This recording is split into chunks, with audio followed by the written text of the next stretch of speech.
All right, welcome everybody to the Tesla community channel. Yeah, And hi today we everyone. have a special episode with Khalil from Morocco. Welcome. Hi guys. Yeah, welcome, Khalil. Hi. It's really nice having you, especially since we call ourselves the Tesla community channel, and obviously there's lots of Americans, but also people from the UK as Claude or me as a German. But we rarely have people like you from a country like Morocco, right? Even though there are superchargers, which we will discuss later on, and we're really excited to learn about what it is like with Tesla and your country. Yeah, Thank you just guys continuing for to. this invitation and honor. Thank you. Yeah, it's a pleasure to have you with us, Khalil. Like Julian's saying, we're just happy to just promote the conversation in general, from all over the world, really. So yeah, and very keen to hear how things are in Morocco, Tesla wise and supercharger wise, etc. So yeah, Maybe you can introduce yourself and talk a little bit about yourself and your background, how you got to learn about Tesla and then own a Tesla, and you're in the Tesla Owners Club, right, of Morocco. Sure. Okay. Well, I'm Khalil. So in my late 40s, in based in Morocco, raised in Morocco, and um, my background is more IT, and because technology and Tesla have a good. It, First of all, the birthplace is in California, and we're coding and everything technology related. I have been researching in 2011, and I was already looking forward to see the Model S succeed when only the Roadster has been launched in 2008. And sorry, yeah, the Roadster has been launched prior to 2009. So I was following the topics of where the Tesla wanted to go and the mission. The mission was really important, and the mission is still core to my belief today. And my commitment, in my daily life. Purchase of Tesla and purchase of chargers and deployment of such is part of my commitment to share and make sure the education around EVs is there. And of course, to welcome people to visit Morocco and to make sure we feel like we're in a big family beyond the country borders and beyond the whatever nationalities and customs. awesome. Well, nice one, Khalil. How about to just kick things off a bit there? Tell us about your experience when you first purchased a Tesla in Morocco. It, wow. Okay. Morocco is still um, a gray market because it's not. Well, supercharger exists uh, uh, now since 2021, and it's still challenging to buy a Tesla, and we have to buy them from Europe, and which is the best option rather than buying them from the United States and bringing them because this is not the option to choose when you have standards to follow and make sure the compatibility is there and warranty is there. All right, so when I wanted to buy my Model 3, it was probably in 2019, and it was hard because I wasn't resident in Europe. And when you order, you have to be in Europe and provide an address, provide proof that you will, tickets and show some sort of proof citizenship or even other IDs. So I finally had an option where I could have someone involved buy it and ship it to me and take care of payment and buy it from him. So this sort of challenge is still present today. I'm looking forward to have the configurator open for Morocco, like it recently happened for Malaysia and smaller markets comparable to Morocco. So, which will render the access to Tesla cars, sorry, easier, because nowadays in Morocco, people can buy some EVs cheap, or I'm sorry, affordable and expensive. So between the range of Porsche Taycan and the affordable MG or the affordable BYD. Oh, really? Okay. Yeah, and I can imagine it's like a struggle to, especially if you don't have a connection in Europe, to get to know someone who is actually willing to do the purchase for you and so on. Are there any services like this, or do you really need to go know like a private person to do that?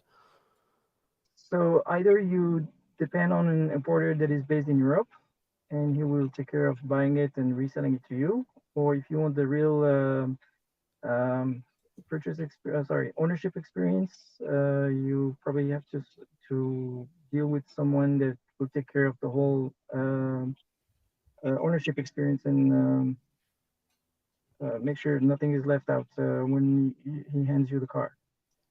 Um, how can I explain it? So basically, here in Morocco, there are a few importers that have small garages or entities. They can configure with you the car. They can take care of sending the money and importing and paying the custom duties and everything. So you can have the car with Moroccan plates. And then basically they will shift the name from theirs to yours after everything is done. But they will buy it on their behalf instead of yours. Right. So the interface with Tesla, that to make sure they can take the car VAT free. Otherwise, we may end up with paying VAT in Europe and then VAT here in Morocco, and which will render the cost of the car tremendously expensive. But comparable to other markets, the Tesla Model 3 is, you know, maybe 5% more expensive than in Europe. So it's not like something only possible for very wealthy people, which is good. So access to Yeah. Tesla, budget-wise, it's easy here in Morocco. It's just the access to the cars and the process, and the process is locked to people that live in Europe. So people in France buy it from France, and people in Belgium buy it from Tesla Belgium, Hmm. and so forth. So if you try as someone living in France to buy it from Netherlands, they will redirect you. And so if you buy it from outside of Europe, you have to deal with someone knowledgeable enough to provide you with the right information. Otherwise, they will just refuse your you know the, that you want to buy it from them. And they can say they would say that they don't have the process in their system to provide you with VAT-free invoice and everything. So you have to deal with someone to interface with Tesla and live in Europe. It's interesting. It's interesting how to obtain a Tesla from somewhere external to, to the States and Canada and Europe and China, basically. So, and it's interesting to see how how the shift may happen as as it moves into Africa, essentially. And it's actually makes perfect sense that you're going to start out with this kind of purchase it from someone who can purchase it for you, kind of thing, and try and keep those prices down. It's like I'm looking at them. I've picked up a Model Y that's originally from Shanghai, and it's also I'm just sort of I think that one of the things I was watching was basically the import price that gets kind of built on top of it. Um, and yeah, and it's I totally I can appreciate where you're coming from there, trying to get them. You're trying to promote this technology in Morocco, while at the same time you've got a lot of main media stories flying all over the place about EVs in general. Uh, you've got all sorts of kind of issues that people may raise about like range anxiety and charging networks and viability of the vehicle on Yeah, top of that being seemingly first mover cost, to purchase one. yeah. So yeah, hats off to you, Khalil, honestly, Thank you. for for taking a step like that out there, out in Morocco, where it's almost like it's still really early days comparatively. Yeah, it is, right? Even worldwide. In I the mean, curve, yeah, in the curve where you have early adopters, and we're in the second step beyond the early adopters, and we're moving towards the peak where eventually we can reach Portugal where they were 2 years ago, maybe. Yeah. Yeah, cool, cool. yeah, that's really nice to see because Tesla's mission is to accelerate the world's transition to sustainable energy. So obviously, you want to do it everywhere, right? Mm. And eventually, I'm sure they will go to every market there is, right? They want to make that happen, but Yeah, probably right demand is now, not the problem. I think yeah, they have uh, long queue line, and they just want yes. to make sure the right markets are served, and they the gray market is not. What I mean is they want to control a little bit to avoid having unhappy people or Mm, Yeah, yeah. sure. They want to people try with and bad experience, which prioritize. will yeah Yeah. create bad PR. Yeah, and it's yeah, it makes a lot of sense. I mean, thinking about the tricky political landscape that they're trying to navigate as well. Now having a presence in China and a presence in the United States, and it's like trying not to become politicized, effectively, while they promote a global reach. And yeah, I can certainly appreciate, like, just a few conversations with people from South Africa, and that, also sort of just people in general. Just you may find them be thinking, well, what's that? What's a Tesla? What's the big deal? It's just a car, right? And the further out you go, it's just more of an enigma. But while at the same time, like you say, we want to kind of promote the mission. I think when the penny drops, you realize, okay, this is actually quite a big deal, and it's, yeah, sustainable energy, saving lives. I think we take it as quite a norm that, oh yeah, sure, a fair number of people die in car accidents every year, and that's just the way life is. But now here comes at least one pretty significant option, uh, compelling reason to Yeah. get it out there. Claude, I think you might want to take I'll be that. I'll be I'll be right back with you guys. Okay, Okay. yeah. Give me five. Okay. Okay. So I'd like to pick up where what Claude just said about the reactions to Tesla. I mean, I'm sure on the street it's rare to see a Tesla, right? And most people, obviously don't know much about EVs in general, but let alone of like autonomous robots on wheels, like Tesla is, right? So, when you've purchased it, what were the people's reactions to it around you, or didn't they even maybe notice at first that it's even an EV, or what's it's like? Uh, okay. I probably need to add a few tidbits to what you just said. In 2012, uh, in the first order from Morocco was initiated, and one owner has received his Model S in 2013. So amongst the number 80, uh, yeah, 80th Model S back then. Oh, really? And then the following two owners, 2014, 2016. And then there, I could reach them out and could create the kernel of the small community in Morocco. And by 2016, it jumped to 8 people, then to 20, and then to 60. And then it stalled for very long to 70 people. And then today, nowadays, I would say we have many Model 3s and Model Ys and Model X, of course, but the recently much more Model Ys.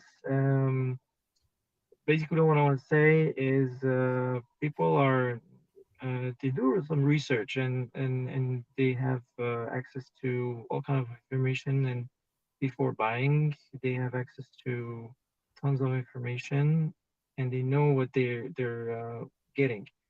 In the streets people recognize the car from very young school students to people at traffic lights. And I can nod to some Tesla owners here in the big city of Casablanca, and also on highways. Sometimes I wave to other people, even to some of driving non-Teslas. What I want to say is that it's not hard to educate about Tesla. It's probably um, challenging to show and to discuss the choice that I have made and why. It's not only about ecology; it's about everything around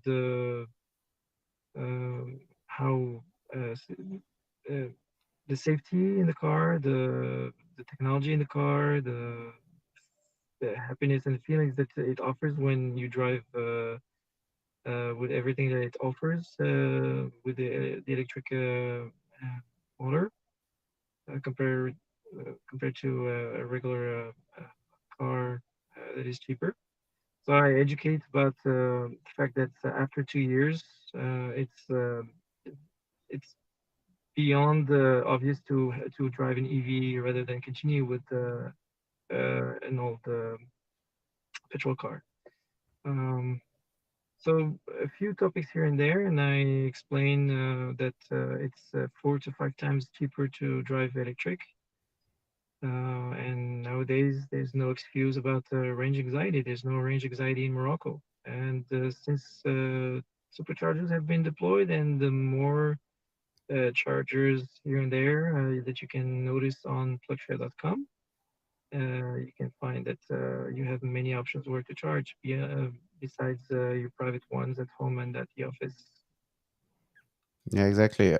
I mean, this already leads us into our next topic. I'll try to now share something. Can you see it? Yeah, I can see it. Yes. Hopefully, other people on. Yeah, Yeah. so that's Uh, Morocco, North Africa, right yes. below Spain and Maybe let's Portugal. first zoom out Yeah, so people know where it is. Right. So here it is. So south of Spain. Right. And these are all the. Maybe you can explain because you just told me about the website. What do we see here? sure. So, knowing that the pioneers have always worked on making sure other EV owners can have access to a plug beyond their regular commutes, we wanted to make sure that the individual efforts can provide uh, the the embryo of a charging network. We cannot say that this is a public infrastructure, but it is public though. In Morocco, you it's free to charge, so nobody should or nobody can ask money. And since it's based on friendship and belief around the mission statements of Tesla and any EV flag, we say, come charge at my location if you need it.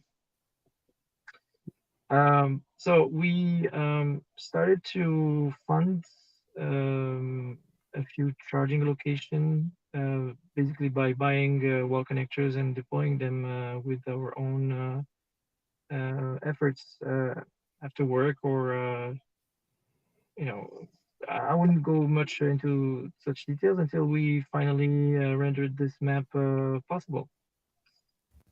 Yeah, it's Um, amazing. Yeah, so you can notice the superchargers, and you can see there are a few wall connectors and other fast chargers, which render the travel to Europe and from Europe to Morocco easy, and you can roam inside Morocco.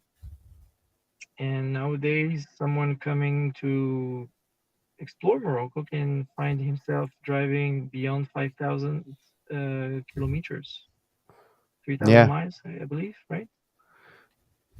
yeah, approximately like Yeah. that. So I will open the Tesla tab as well, right, to make sure everybody can see that. Let me see. I'll just change it to that. Yes. So here, that's the official Tesla website, and there you can see, yeah, officially supported superchargers as well, right? What you showed us were often, yeah, as you say, like private charging stations. yeah. So Tesla has decided to plan for six superchargers at the six major cities in Morocco. Tangier, which allows the bridging to Spain at the Strait of Gibraltar, and this is where the most of the um, sorry, not ship carriers, but forgot the, sorry, forgot the name. Anyways, people can come from Spain and coming from the rest of Europe towards Spain, and they cross to Tangier. There are two ports there, and they have access to the first supercharger, and this is where they supercharge, and then they can decide where to go, either to the Atlas Mountains or to follow the shoreline south. So after that, you have Rabat, and after that, you have Casablanca, and beyond, you can decide to reach all the way down to Marrakesh and Agadir. And you can also decide to uh, leave the major supercharger trunk, and then you have to explore um, what is not seen here yet on this website from Tesla, and where you can overlay the Plexshare.com Yeah. charging infrastructure, and where you can see where to go again and explore and spend more time, do some sightseeing and explore the Moroccan culture, Moroccan cuisine, Moroccan different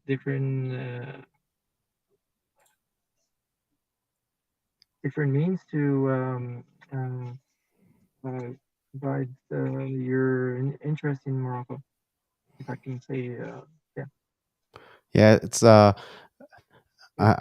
wanted to share that what we talked about it before we started the stream. Like I've been to Morocco in 2016, and yeah, it's a really a beautiful country, and we loved exploring it because it's like so different from all the other countries that we've been to. Right, we've been to Poland, or all the neighboring countries of Germany, basically, also the UK and so on. But Morocco was really yeah, different in many ways, and I really like that. And especially now seeing that, like, you have charging options like everywhere in the country, not just the big cities.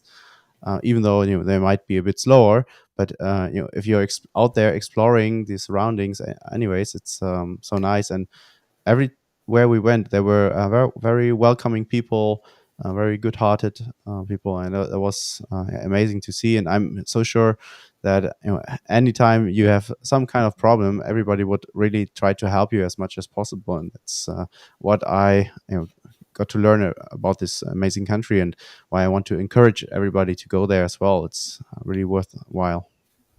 yeah, and we decided recently, there's Ali Lakrakbi and myself. There's a small team of six people, three people, where we note the interest of where people want to go, and this is why we always ask over multiple internet channels whether they're coming soon and how can we help by knowing their plans beforehand, and then we can go and lay the charging infrastructure for them so they can they don't have to worry about becoming an electrician during their road trip. Mm, mm, So we installed the proper level two charging with all the security that needs to be done, and it stays. Uh, I've seen that in Norway where the owner club, Tesla owners there, they sometimes fund some charging level two charging when you want to visit some nice remote areas. And in the same spirit, we decided to go southeast and south south, so beyond Agadir and also northeast, all the way to Ador. And you can maybe go a little bit further down, what we call the Moroccan Sahara. You can read it on the map. It's Western Sahara because it's disputed, but it's managed by Morocco, and we have started to drop a few charging spots, and you can click on it and see there's a proper level two charger there. So Even with a okay. picture, right? yeah, and this is like if you see the dates, it's just a few weeks ago or maybe days ago. That's awesome. Yeah, Yeah, it's really great and that you're doing this. uh, How Did do you I- finance this? mm. how do you? Sorry. How do you finance this? How do you pay for it? Like privately or? Privately, yeah, privately. I would say for each level two charger, it costs around 1,300 euros. Everything with cabling and protection and the charger itself, maybe a little bit beyond if you have a long copper line to reach the cabinet. Mm. Um, and if we're unsure, at least we drop a few CEE plugs, and then if we know that people checked in through Mm. PlugShare, they leave some, um yeah, some. I wouldn't say how do we say that? Like, okay, anyways, if they leave uh, A some rating? proof that they, yeah, so record, if they leave some interest again that they're willing to come back to that location, we do a proper installation. All Ah, Um, right. in I have also invested in a few chargers, probably in 2018 in Tunisia, but Tunisia now has been all taken care of by a few Tunisian friends, and they have based their you know, well, yeah, they have seen what we achieved in Morocco, and they crowdfunded a few in Tunisia the same way. ah, yeah, some Teslas as well there. Yeah, Hey. It's amazing to see. Yeah, yeah. awesome.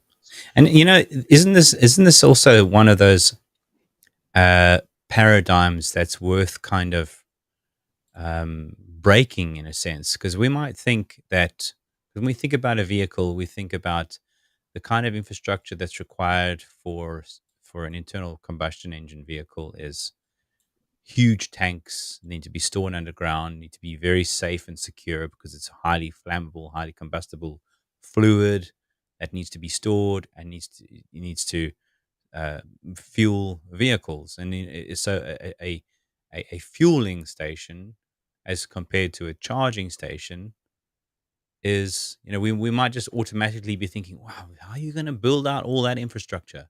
When really is what you're after is, like you were saying, Khalil, is you're just after a connection point to an existing electrical grid, which doesn't actually require a stupid amount of power to fuel an EV, so to speak. So, like you're saying, that the relative cost for building out the infrastructure is actually not massive.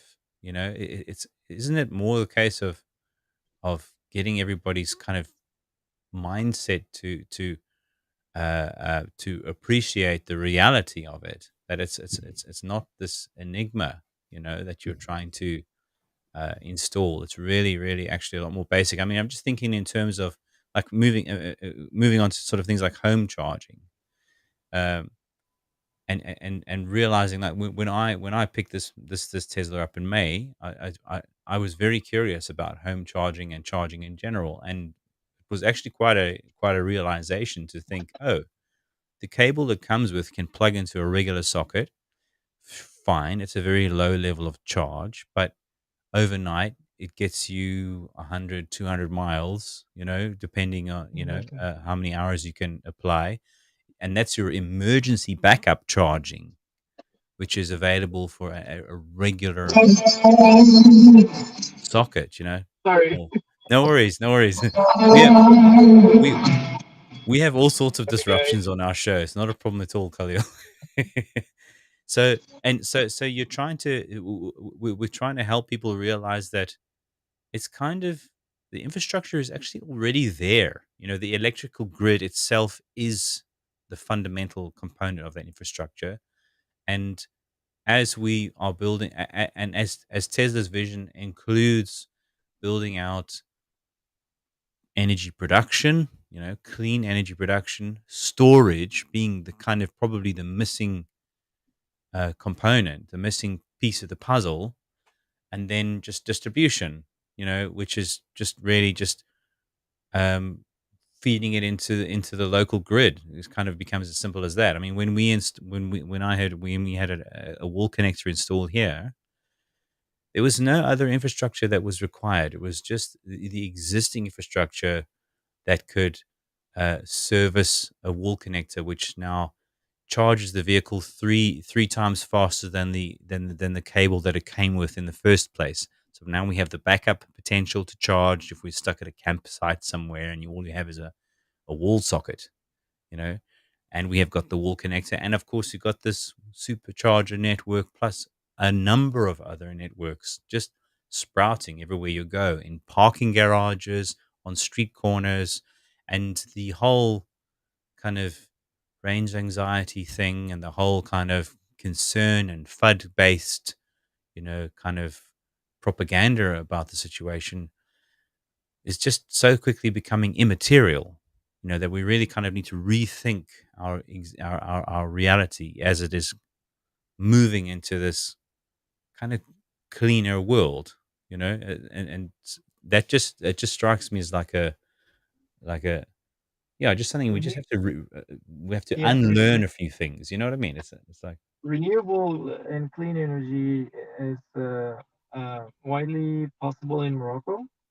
Some chargers that we have not personally set up, but some are really close to wind farms or to um, as a hobby from a few engineers that are EV owners. They have decided to set up a total solar canopy just to charge the EV with that during the day where they're staying in the morning because it's sometimes their home office or at the office they have set up a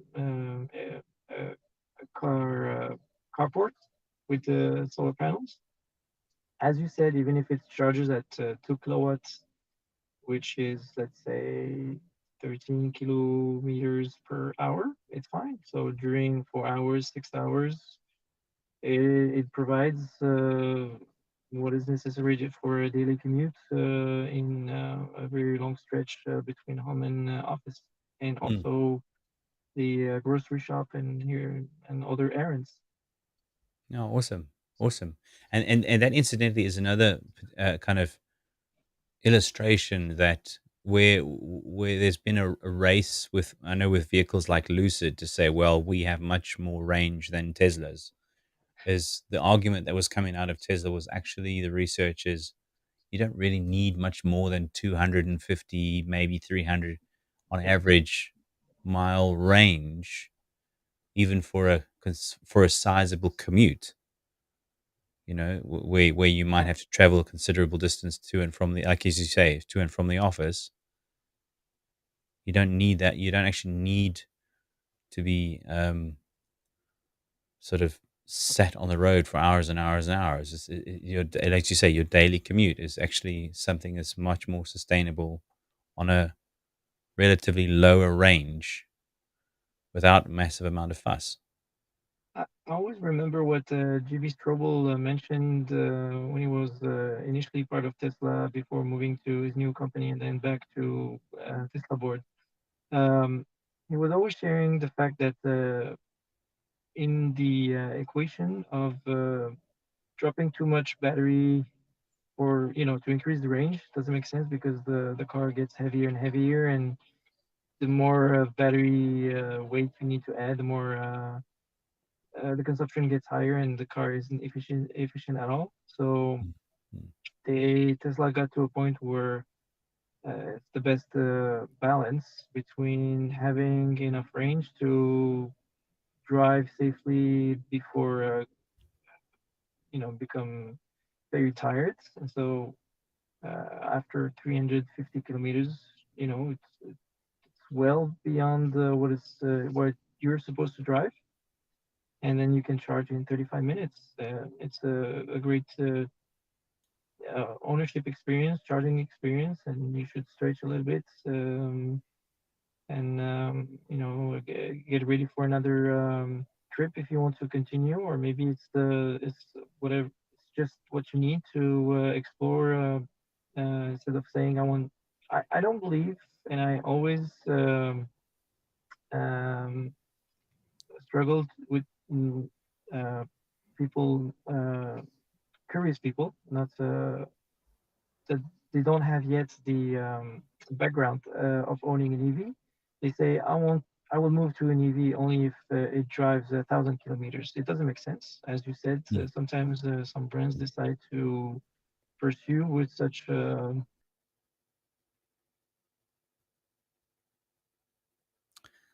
think we idea, experience, an efficient car, and also um, um, besides efficient car, it's also affordable car and good car.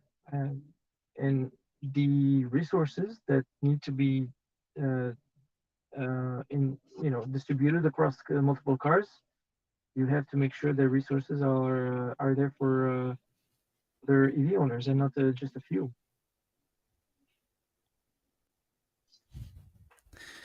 yeah. Sorry, I wanted to say that this summer I made a trip through Germany, right? A road trip all the way through Germany, back and forth. And after like 2 or 3, there was 4 hours of sitting. We couldn't stay in the car anymore, especially with our kids, right? Yeah. So exactly as you were saying, we needed a break. The kids wanted to run around, using restrooms, Mm. having some ice cream.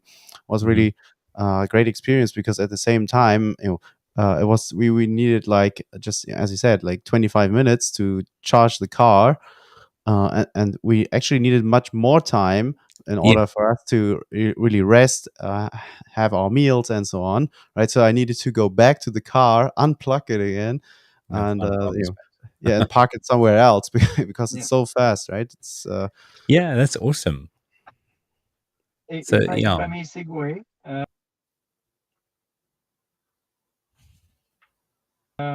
there are a few EV owners. Sorry, there's someone calling. No worries. Just let's say 2 weeks prior to their summer break, and they were a little bit hesitant to take it from Europe to Morocco. But then once they have successfully reached Morocco, they say it's easy and driving 2 hours, resting, and then my car suggested me a few stops that I couldn't discover if I was driving something else than a Tesla. And of course, uh, the they have chosen and partnered with uh,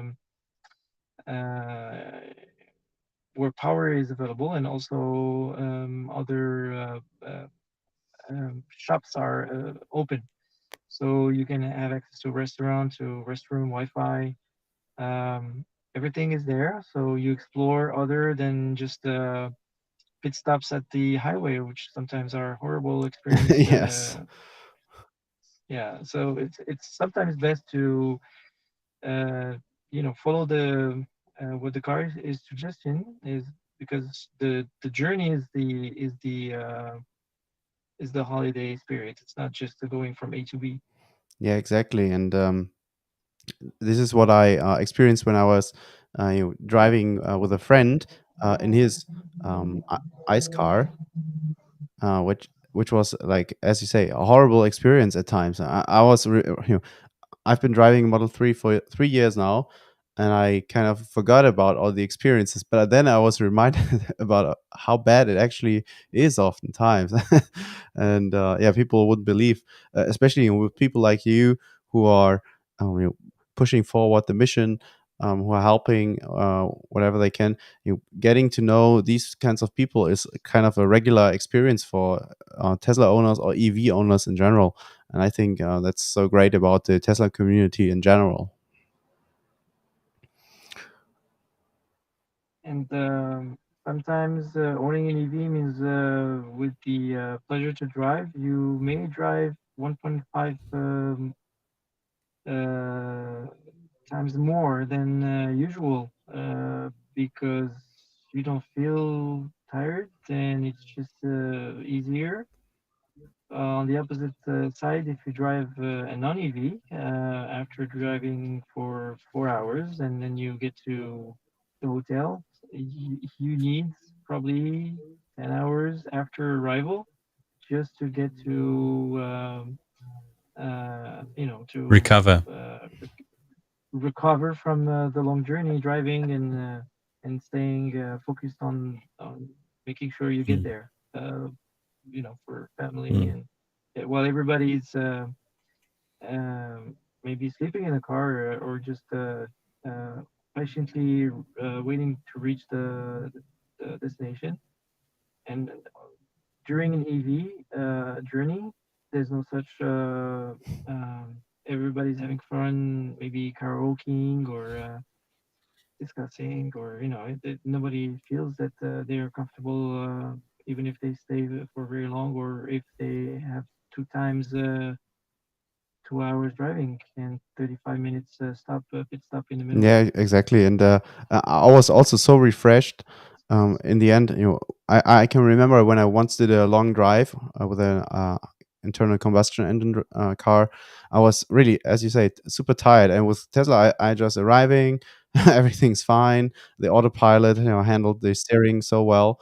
And actually, the same night after driving like for 5 or 6 hours.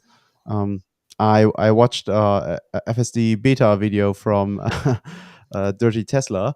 It was like after hours and hours of driving like that, I still had energy to do that. Right, I was kind of feeling a bit maniac about it, but it's all right. So I was wondering about autopilot or full safe driving. It's not fully deployed, not even in Europe. But how does it work in Morocco? So what's your experience with that? Sure. In in Morocco, we live under the same umbrella of regulations. First of all, because we have purchased the car from Europe and the United Nations, they forced their regulation on maybe the whole Morocco plus Europe area. So the basic autopilot, it's the same experience as the basic autopilot in Europe. Um, the the lack of trip planner slash navigation renders things a little bit challenging. For instance, if I could switch the camera, I would show you my screen on Tesla. I don't know if I can. Yeah, it just cuts the camera for me. Um, so I wanted to let me probably sum it up for you. If I enter an address in Morocco, Google Maps finds it and offers it as a destination, but the button to go to it is grayed out. And even if it's not, the request goes to the servers online, but the JSON reply is empty, so it cannot draw the blue line to follow. So the navigation layer and GPS data is missing because maybe the GPS data for Europe is there, but not beyond the uh, core market of Norway towards Istanbul, for instance. Uh, and since we took the car beyond the uh, what is it was where the car is supposed to live, I think once they push the missing information, then we can have better experience with navigation and also autopilot. But as Elon stated, autopilot is using neural network in the car, even if it's offline. So uh, basic autopilot follows the lane, Mm. sees people and sees the signs, the traffic signs. And the enhanced autopilot offers a little bit more, so it can pass the truck or the car exactly like they provided videos as demo on the Mm. website or from what you can see on YouTube or from people trying it and trying to educate others around the Tesla technology, Cool. autopilot technology. And full self-driving, same as Europe. A few things are regulated, so it's not the same experience as what you can see that is pushed by Omar, for instance, online. Since Sure. in the US, everything is allowed until something bad happens. In Yeah. Europe, it's the opposite. Mhm. We first regulate everything, and then you have to Mhm. prove that we can open this door and this thing and this that. Um, it is what it is. We cannot do and we cannot change that. Mhm. It's beyond our power. But what I tell people, first start with basic autopilot, and then if you want to purchase it, it's really easy. You enter your credit card information, and after 5 minutes, it's there. The computer restarts, and you have it. And it's not worth also including it into the delivery invoice. Otherwise, you will pay extra for everything, customs and everything. It's just software. So Mm. order the car, Mm. and then you'll see after that. That's what I say. And also Yeah. for charging, I always say try to know better your habits, your new EV habits, and then decide whether you want to use more than the wall connector. But I think the new policy of owning a wall connector is better. It's safer as well. Makes So sense. autopilots, definitely good experience here in Morocco. Mm. I wouldn't always recommend it within city circle, but during traffic jam, it's a breeze. So you let the car drive a little bit for you during the heavy bumper to bumper traffic jam, and but it's best on highway. Um, and also the country roads, yeah, the countryside roads, very it lets you be you know look around Mm. and enjoy your journey while listening music instead of just doing it the having always the two hands on the wheel, and of Mm. course you have to get the two hands close to the wheel. That's definitely Sure. uh, Sure. we need to make sure people are not sleeping or trying to mimic what they see on Mm. TikTok or from Mm. other famous people that are just doing a 6 seconds video and thinking it's 3 or 15 minutes like that. No. Um, so uh, autopilot is an assistant and it helps you be safe, and also it's two times more alert than you, and it Mm. many people told me it saved them and it saved their back from bumping into something that they haven't seen. I'm not talking about pedestrians. I'm talking about something, Yeah, like something in your blind spot, because or yeah, because they were their attention went to the phone screen, and then mm, their car reacted mm, mm. prior to their human reaction.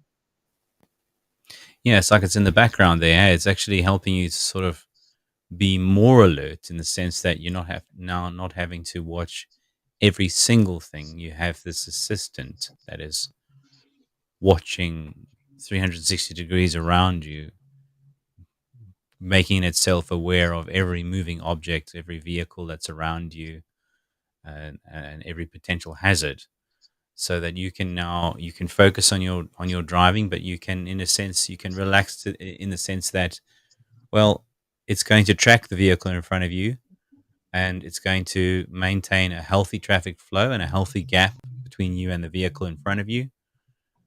I totally appreciate how it's going to mind somebody cutting in front of you and just sort of back away and just allow that space to open up, almost like ease your traveling experience. Hence, part of the reason, like you guys were saying just now, arriving at your destination feeling actually a lot more refreshed than you may have remember feeling years ago in another vehicle.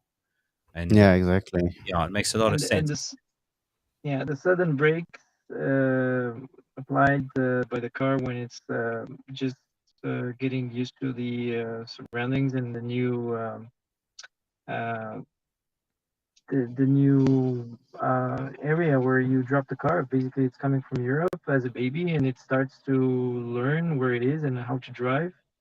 It learns how to drive from the driver behavior. So for every new owner, I tell them it's best to leave positions 5 to 6.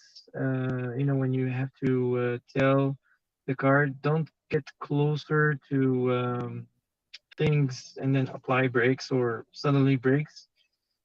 So if you see something, gently brake. And then this happens on the highway where the car sees bounding box from the big truck, and if it doesn't have the right settings, it it reacts so suddenly, and then it everybody as the from the new driver to the family is seeing how the car reacted too abruptly. But prior to this happening, I tell them, look, the car may sometimes brake suddenly. It's because it wants to protect you, and it protects itself.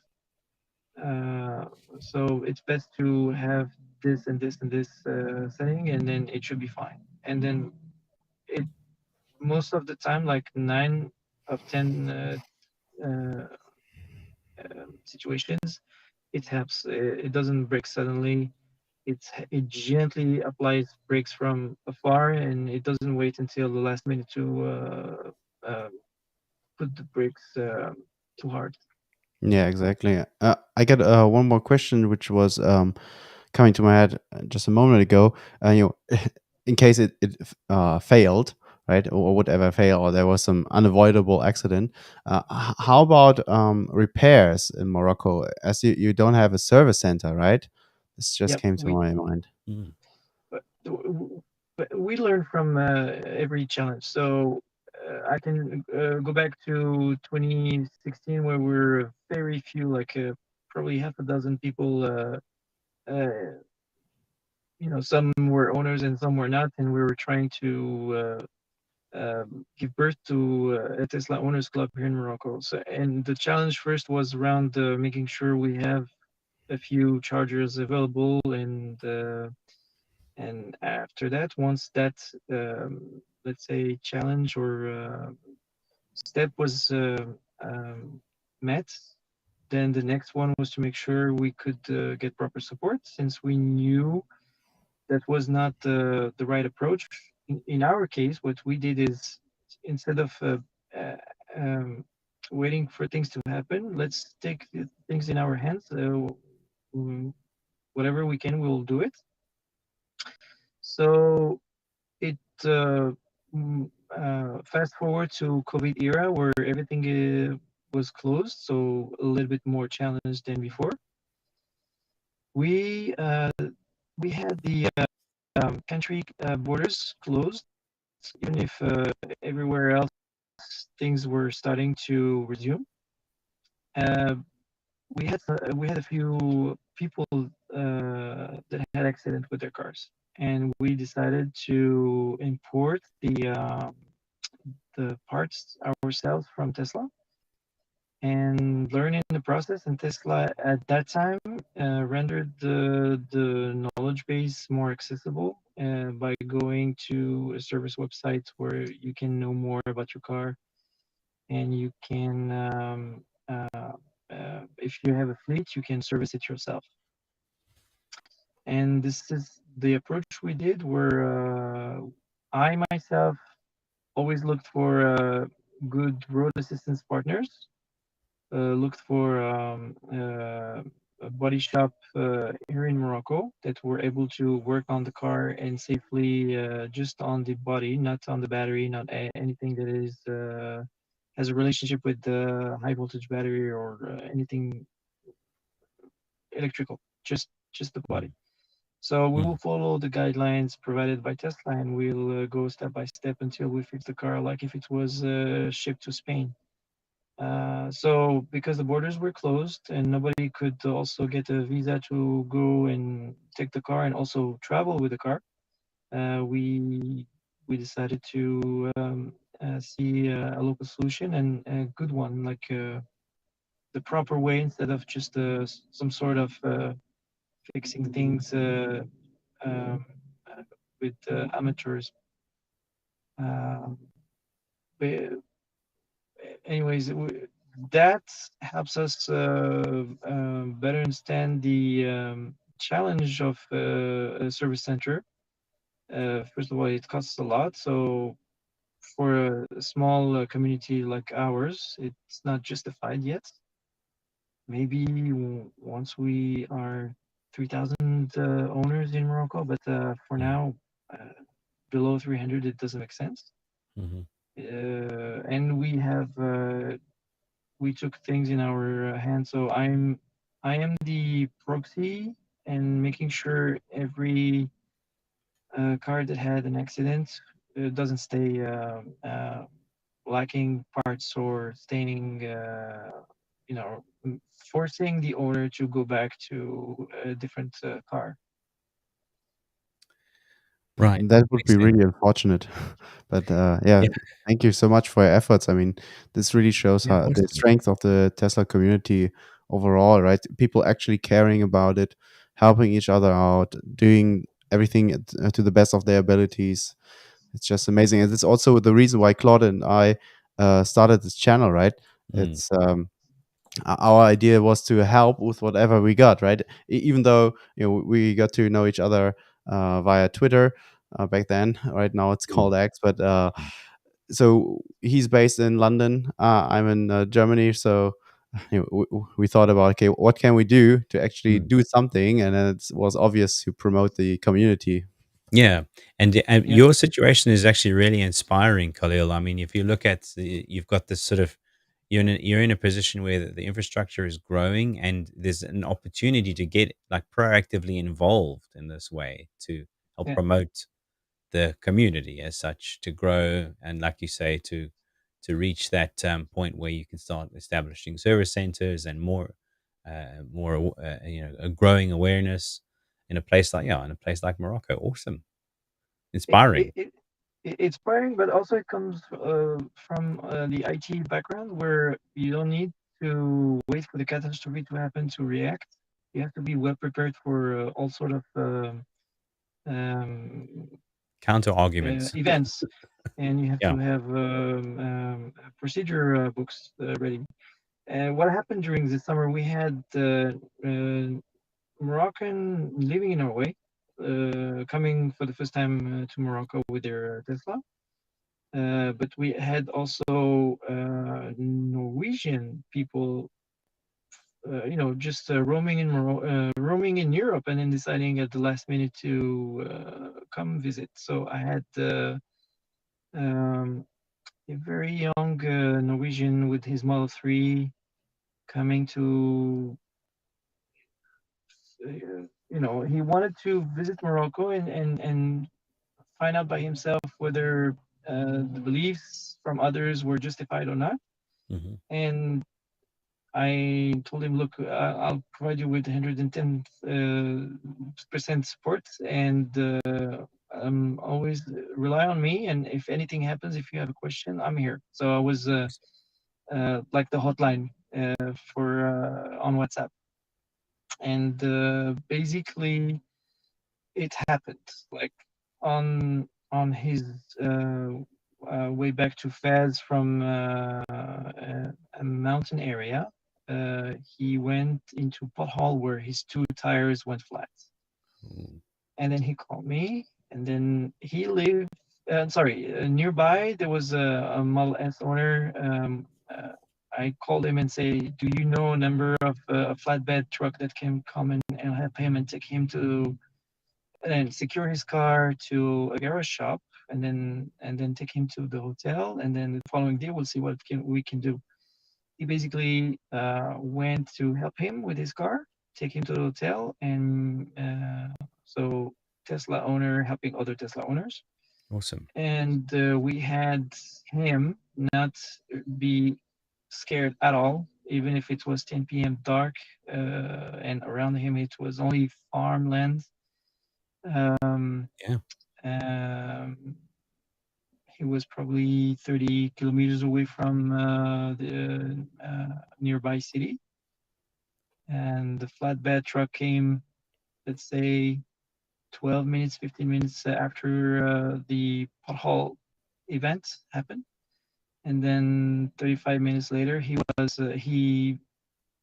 dropped his car before the tire shop where there was somebody staying, overnight next to many cars, and so he was looking after his car. Then he Mm. went to the hotel, you know, feeling very safe for himself and for the car. And Awesome. this is what you just mentioned is um, from, you know,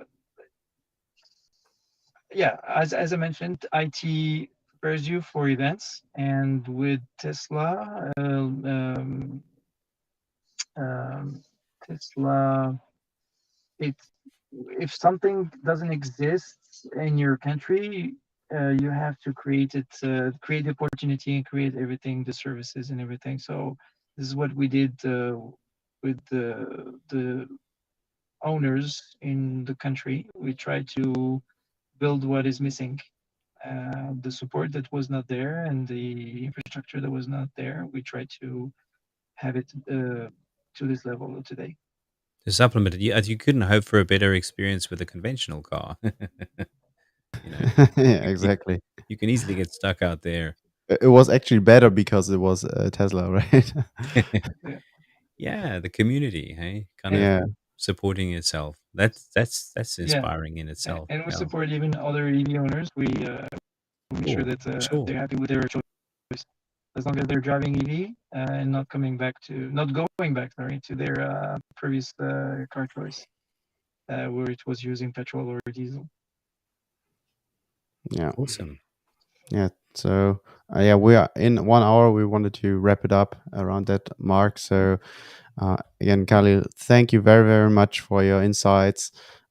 Talking about it and yeah, really showing how amazing Tesla community is, and bringing your country to light. And again, I can only recommend from my personal experience, go visit Morocco. It's amazing. And yeah, Khalil, you already sent me your phone number, right?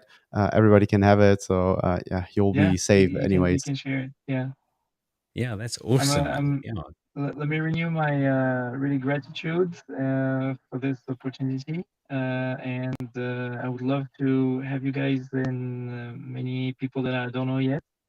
Uh, Bring me or let's have it Moroccan minty, and let's see what you would like to visit in Morocco. If there's an area in Morocco where there's no EV infrastructure yet, let me know so we can see how best we can cover it. Yeah, awesome. And help grow the Tesla community in Northwest Africa and Yeah, beyond. exactly. Yeah. That's amazing. Yeah, yeah, that's really inspiring, Khalil. Thank you so much Thank for you. taking the Thank you. time to give us something. Yeah, to tell us all about it. It's yeah, it's really got the cogs turning. Thank you, and bye bye. All right. Yeah, Bye bye, guys. have